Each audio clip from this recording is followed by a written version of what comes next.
ডাইনি ছিল অনেক বুদ্ধিমান আর চালাক। সে চিন্তা ভাবনা করে ভাবলো আমাকে কিছু করতে হবে। সে তখন অনেক জোরে চিৎকার করতে লাগলো, সর্বনাশ! পেছনে দেখ, ঘুমোতে তো নিয়ম ভেঙে তোর দিকেই তেড়ে আসে। তুই নাকি দুই মানে শর্টকাট নিয়েছিস। সাবাস সাবাস বেটা পালোয়ান, তুই জিতবি।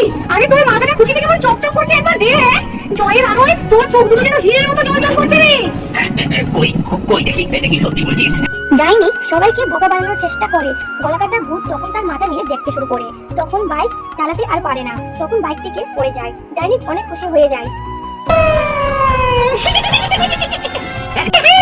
আমি রাতে জানি শক্তি দিয়ে সব হয় না, বুদ্ধি যার মুলুক তার।